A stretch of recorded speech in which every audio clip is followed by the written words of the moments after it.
We are at the center of America's courage and hope right now. 50,000 strong. I was at that march. We marched and said, ICE out of Minnesota. Now! And we did it. We did it for Alex and for Renee. We also did it for that little 5-year-old that just got home today from Texas, Liam. And for the 2-year-old who got sent, and then we got him back in the middle of the night, got her back.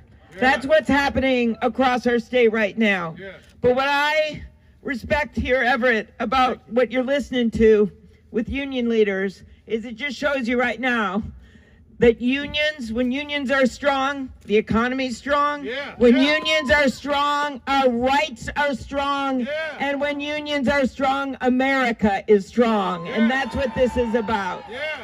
So let's talk about Alex. And you're going to hear from people that work with him every day. But this was a guy that, and his parents asked me to say this about a week ago, right after he was killed. They wanted everyone to know that he was so kind-hearted, and they wanted them to know that the lies told about him, calling him a domestic terrorist, were the most hurtful things that they could ever imagine be said about their son. Their son was a researcher early on, and he worked on research to help our veterans with Strep C, with doing things when it comes to exposure to toxics.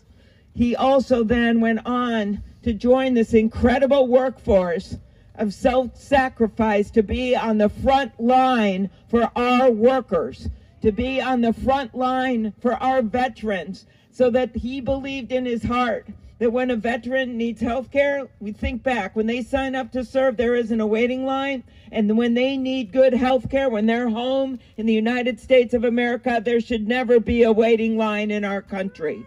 So these workers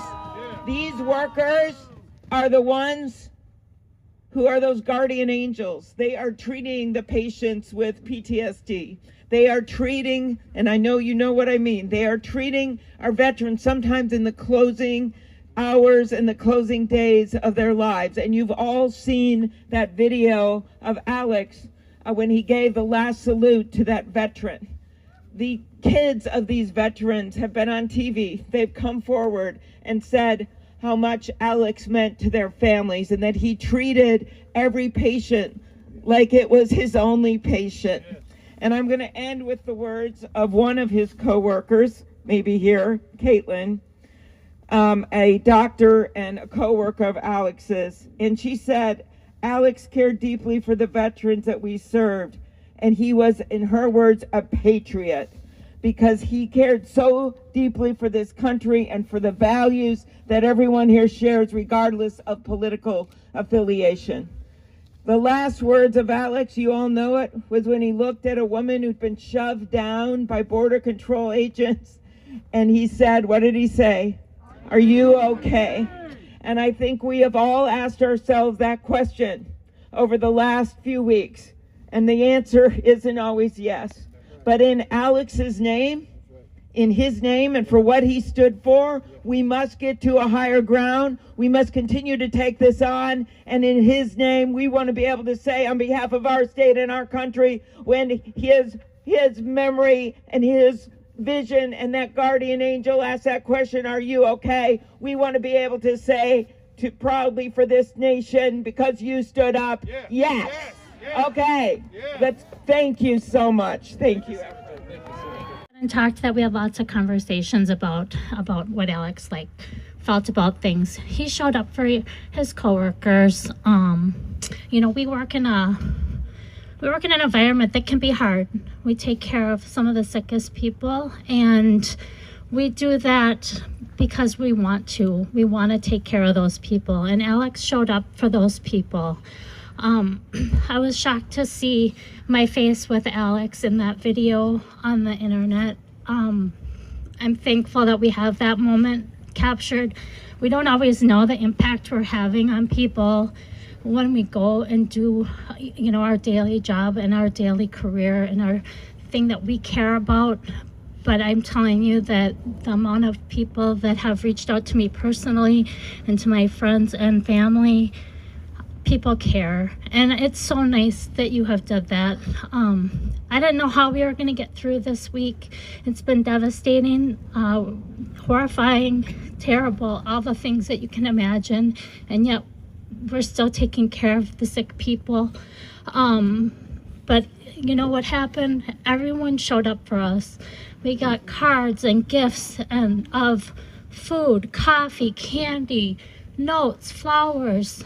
Every day when we come in, there's something more that someone's saying, thank you, keep your head up, you know, thank you for doing this. Alex meant a lot to us, and I know he meant a lot to you. And all of those little hugs from you all that have lifted us has got us through this week. I don't know where we were going to be. It was really difficult to come to work, and we love our job. We do it because we like to, and we want to take care of people, and that's what Alex did, and that's what Alex wanted to do. And I can't thank you enough.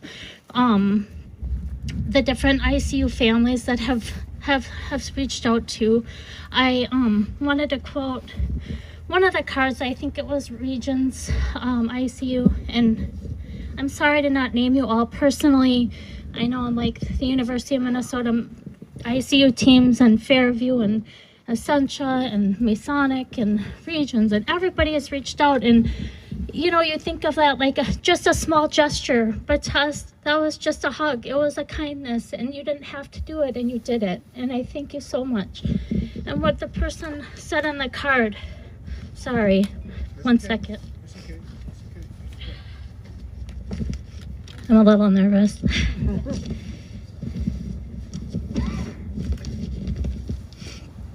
The person wrote, and they didn't leave their name, so thank you to who wrote this to us. The bonds we form in healthcare are unique and irreplaceable. We see the worst of the worst together. We support our patients and each other through some of the most challenging times. So when something tragic happens to one of us, we all feel it. This is how we make it through together. And that's the truth.